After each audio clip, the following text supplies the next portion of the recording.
Hello everyone, I hope you're all doing well. So, welcome to another Brony's UK channel. Now, as you may have noticed, my good friend and fellow co-host of John, of the Brony's UK channel, recently posted a video where he was talking about the Has-Been Hotel and discussing animation in general.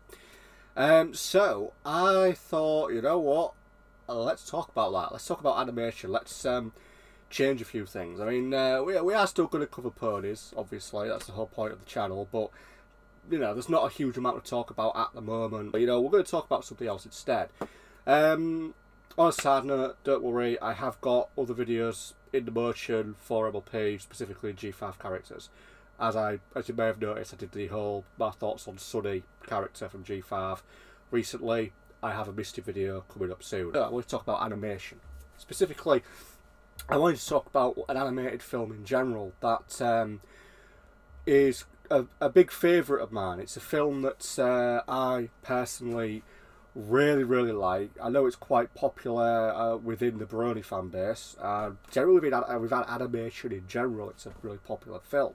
And in my opinion, it's definitely one of DreamWorks' best films. And in fact, it's almost one of the last animated films to sort of come out before digital took over completely. Spirit, Stallion of the Cimarron. I'm going to be honest, I absolutely love this film. I mean, I've probably had this DVD for 15 years easy. Spirit, Stallion of the Cimarron is one of my favourite animated films. And it's just so good. Everything in this film, the animation, the music, the story, it's fantastic, and it's also very unique for a film where the primary character is a horse. Because let's be honest here, in a lot of films where you've got animals as the main characters, they all talk. In this film, they don't. In this film, the music and the songs are the voices of the main character, Spirit. It's a very unique film in many ways. As I said, the story is focused a lot around music and songs. And interestingly, on a little side note, it's this film that actually really got me into Bryan Adams. It may seem really weird, but sort of like before that, I didn't really know much about Bryan Adams, but after watching Spirit for the first time, the music just utterly, I fell in love with the soundtrack. So anyway, Spirit, Stallion of the Cimarron. The story, as you can probably guess, is about a horse called Spirit, who is, if I remember right, he's a Mustang. The film, I believe, is set some point in the 1880s, I think. I know it's basically during the times where, you know, the great American railways were being built, and, you know, the Industrial Revolution was kicking off hugely in sort of, you know, a fledgling United States, if you will, you know, because this would have been, I believe, probably after the events of the War of Independence. So you're looking at a fledgling United States. And the story starts out very simply. You have sort of Matt Damon narrating, sort of as he kind of, in a way, he's the voice of Spirit, which he only literally shows up maybe, I think, 3 times in the entire film does the narration happen. So, you know, it's very much just a brief narration, sort of giving you a bit of sort of background. And then, you know, boom. The opening scene of the film is Spirit being born. And it's a really beautiful scene. I fully admire the animation plus the opening music and the song. Is very well done. It's really nicely put together. The opening scene is Spirit being born, and you know, it's his mother literally giving birth to him. And the very first song is called "Here I Am," and it's such a beautiful little song. It starts more or less shot literally a few seconds after Spirit sort of is born, and his mother sees him. His mother does have a name, but I can't remember it off the top of my head. And it's never actually mentioned in the film. It's mentioned in the books. There are, I think there's about 3 or 4 books that tie into this film, and one of them is about Spirit's mother. Here I Am is the very first song. It's just a real simple melody. It is very much it's the opening part of the story. It is literally saying, here I am Spirit. And, you know, the opening sort of 5 minutes, I'd say, of the film is Spirit literally going from a newborn to a young, you know, a young colt, a young horse, effectively. You see his sort of him growing up, and then eventually he's a full-grown stallion.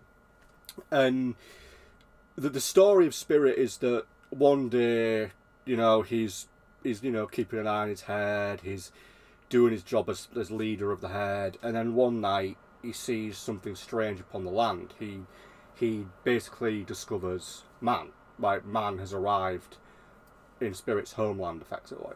And he comes across about, you know, 4 or 5 sort of horse ranchers, I suppose you could say. You know, they're out collecting horses. They're all military. They end up capturing Spirit. And in many ways, you know, he is captured because he's protecting his herd. He at first he thinks he's outrun them, but then he realises he hasn't, and he basically, you know, effectively tells the herd, you know, tells his mum, because his mum is sort of, I suppose, the de facto leader if he's not around. So, you know, again, the horses don't speak, so there's no, you know, Spirit and his mum having a conversation. Literally, everything about Spirit, everything in the way the horses act is done how you would very likely imagine a real horse to act. So, you know, he is, you know, making a lot of noise, stamping his hooves about, doing everything you'd expect a horse to do if they were saying there was danger coming. But eventually, after he leads them away, they capture him. And then there's a really sad moment where, like, he's on the ground, they've got ropes around him, and sort of at the top of this cliff, you see his mother and a few of the herd. And there's this moment where, you know, they're looking at each other, and his mother's trying to get down this cliff. She wants to help him. And he's, you know, basically, no, don't do it. You know, there's this whole bit with there's just pure emotion with the facial features and the eyes and everything. Again, there's no physical spoken words. And, you know, she's heartbroken, but she knows she has to lead the herd. She has to protect the herd. And then after that, there's another song. It's called "You Can't Take Me, I'm Free," something along those lines. And this song is sort of telling Spirit's journey from his homeland to a little sort of military fort outpost, if you will, in the desert. And when he gets there, like, everything's done in a very, sort of from his perspective, and it's done in like a very military-esque way. It's very sort of, it's in your face a lot. It's the best way I can describe it, you know, because he goes in and, you know, he sees all these horses, these broken horses that are now marching in order in perfect synchronization. You know, they're broken, they're domesticated, they're all been branded. You know, it's heavily implied that a lot of them are wild horses. As you know, they weren't born into this life. You know, they've been captured and broken.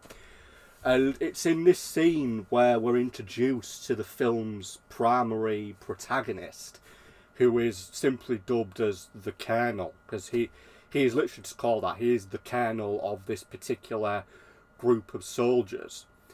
And he is very much the nemesis from the rest of the film. He randomly appears throughout the rest of this film. And when Spirit first meets him, it's, you know, we have a brief narrative from Matt Damon and from Spirit sort of, you know, being Spirit's innermost thoughts. And again, there's only 2 or 3 moments where you have this sort of narration of Spirit's thoughts. You know, that's really the only point where you could say he's speaking. And from Spirit's perspective, he's a case of, you know, I think it's like, I remember the first time I saw a rat.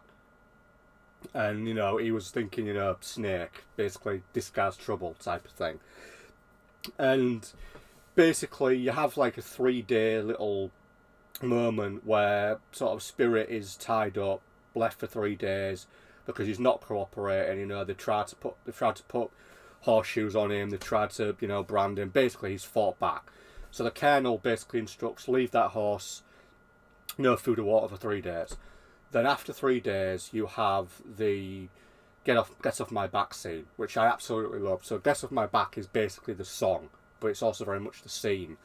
And in this scene, loads of different, you know, soldiers, they try and break Spirit in the corral. And throughout this thing, you've got this like heavy sort of rock song, effectively, you know, and it's like, you won't break me, get off my back, I'm free, that type of thing, and it's very much done from the perspective of the Colonel, who's watching all of his men trying to tame this wild Mustang, and they can't do it. You know, he's throwing them off all the time, and he's basically refusing to give. So the Colonel, like, you know, he gets on, and yeah, eventually he doesn't really break Spirit in a sense, but you know, he sort of forces Spirit to the point where Spirit realises this guy's not getting off my back. And then what sort of happens is, by this point, there's another character I should probably mention. It's called Little Creek. Again, I think it's called Little Creek. I think that's how it's called in the credits. And he's a native, you know, he's an Indian. He's one of the native Indian tribes. He's captured. And he's been there as well. And he's been watching Spirit this whole time. And after he sort of cuts himself free, he saves Spirit's life, because basically the Colonel, after being thrown off Spirit, is going to shoot him, and Little Creek saves his life. And Little Creek and Spirit, they break out of this little military fort. A lot of the horses, they follow. It's when we meet Rain. She's sort of his horse, effectively. Rain is sort of the second, you know, sort of protagonist in a way. She's the second character to this story. And like, Spirit very much sort of falls in love with her, like almost instantly. But you know, she's kind of like almost like a semi-wild horse, effectively. Yeah, she lives with Little Creek and the native and this Indian tribe in where they live in this camp. But you get the strong impression she's not fully tamed. Like, she's maybe semi-wild. And sort of basically, after they've gone back to the Indian camp, obviously Little Creek tries to ride Spirit, but he's having none of it. And then after he sort of throws him off, chases him off, Rain gets right in Spirit's face, because she's, you know, not happy that her best friend effectively is being bullied by this big Mustang who thinks he's in charge. And sort of after that, you get this really nice scene where sort of Spirit and Rain are eventually sort of, you know, left together. And it's sort of implied that this is several weeks past, and during it you get this really nice melody kind of song. And it's almost a little mini story in itself. It explains sort of Spirit, Rain, and, you know, Spirit sort of is falling in love with Rain, and I'd say Rain's definitely developing feelings for him. And it gets to a point where Spirit is clearly fighting. One urge is to go home, the other urge is to stay here, because he's happy there. He's happy there. And then all of a sudden, the Colonel shows up again with a load of men, and they attack the settlement. And Spirit saves Little Creek, and in the process, him and Rain end up in a fast-flowing river. Rain's injured. Spirit is basically thinking she's going to die or she's dead, and he's captured again. And he's placed on a train, and he's sent along the rail line. And then during this scene, you have a really low, sad melody. And again, it's another song that's telling a story of Spirit's emotional state. And in this state, on this train, he's at his lowest point in the story. You know, he thinks, you know, the mare that he loved is dead, and he doesn't know where he's going, and, you know, he's just in an absolute downward spiral. You know, they arrive effectively at the end of the track where they're continuing to build. And Spirit's hooked up to a train with a load of other horses, and they've got to pull his train up a rather large mountain, effectively. And as he gets to the top, it's when Spirit realises that this train will eventually reach his homeland. And it's when he realises that he needs to stop this, because he has to protect his homeland. And he does, through an amazing piece of animation. Spirit basically, it ends up with Spirit causing this massive train to roll downhill and just destroy practically this big train yard. It's an amazing piece of animation. It really is. It holds up today, like 20 years later. It's amazing. And then after after he like destroys his train yard, it's all on fire. Little Creek shows up because he's basically been tracking him, and yeah, he saves Spirit's life again for a second time, and 2 for 1 by this point because Spirit has saved Little Creek's life. So yeah, kind of even. And then basically they escape, and then the final part of the film evolves around a chase. The Colonel shows up with like sort of a half a dozen people, like they're like sort of patrolling, I think. And it ends with like Little Creek and Spirit going on a chase, them outsmarting the Colonel and his men. And it ends with Spirit doing this amazing jump from one big over a ravine. And it's again a truly amazing piece of animation. And when they like successfully land on the other side, it's like there's this moment where you've got the Colonel, Spirit looking at each other, and the Colonel just sort of nods his head, and it's like, yeah, I concede, you've won your freedom type of thing. I ain't going to chase you anymore. And then the finale is, you get back to where Little Creek's tribe are rebuilding, and you find out Rain's alive and well. And then, sort of Little Creek effectively knows Rain's going to go with him, and it's this moment, take care of her, all that, spirit that can't be broken. And then the film goes into its final act, which is Spirit and Rain travelling back to Spirit's homeland. And it plays this song called I Will Always Be Free. And it's such a beautiful song to listen to, especially when you've got the final sort of scene of Spirit and Rain going successfully home. And it's a really, really nice song to listen to. And he returns home, and everyone's great, and that's it, really. And in a lot of ways, this film, the reason I like the film so much is it isn't just the animation, the story, the music, the characters. It's all of that combined, because, as I say, you don't really get that many films where the animals that are protagonists, that are the characters of the film, don't talk. I actually can't really think of any others off the top of my head where the main protagonists, being animals, don't talk. I mean, if you think about any other film any other film or TV series where the animals don't talk, things like Animals of Farming Woods, Babe, this is an example. There's a lot of films like that where the animals talk, and they're characters. But in Spirit, I think there are even more characters, because in a lot of ways there's more humanity to them.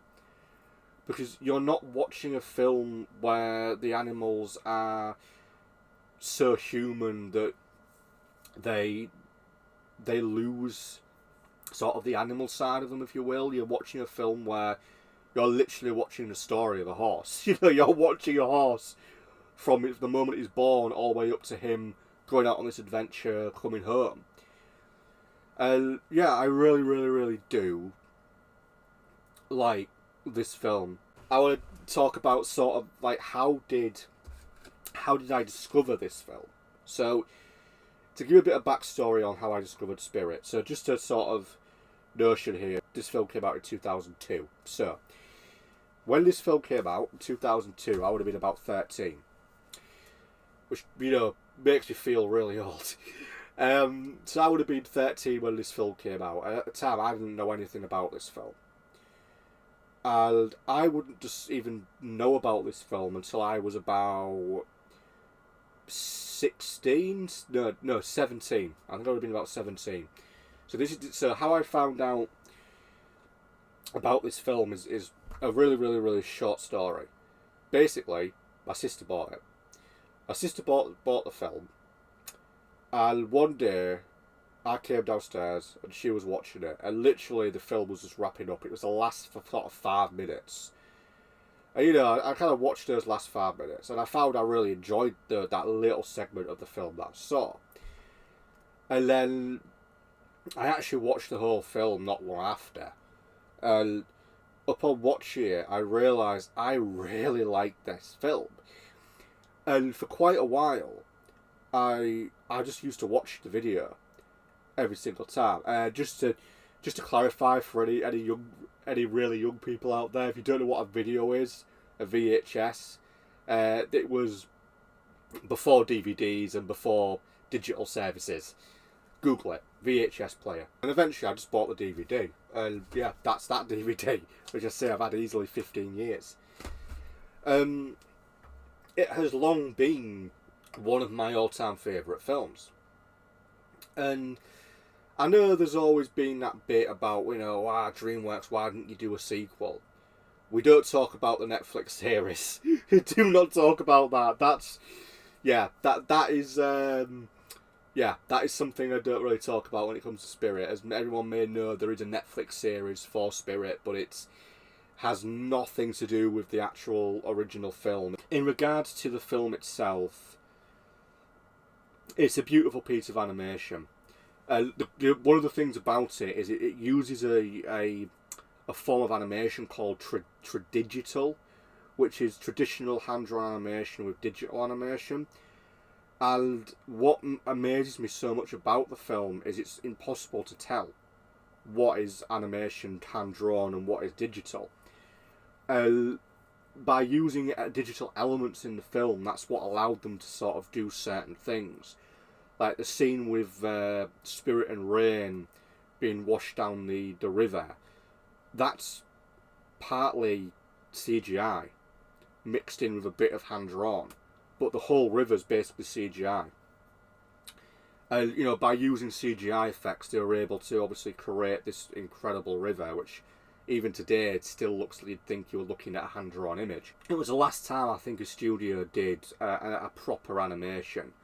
And then after that, sort of everything's become digital.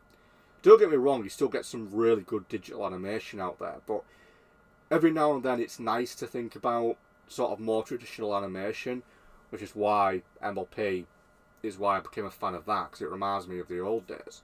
So thank you for listening to me talk about one of my favourite films, about a horse who goes on an adventure and doesn't actually talk. So I've hoped you've enjoyed this review on Stallion of the Cimarron. If you've never seen it, watch it. Either pick up a copy of the DVD, you can literally buy it on Amazon for like £5. Or if you don't want to buy the DVD, I believe this film is available on Netflix. And I believe you can get it through, like YouTube films. But yeah, give it a watch. It is one hell of a film. It's fun, it's sad, it's beautifully crafted, and the music is just fantastic. Thank you for watching. This has been Sam at Bronies UK, and this has been a review/talk on Stallion of the Cimarron. Thanks for watching, everybody. Peace out.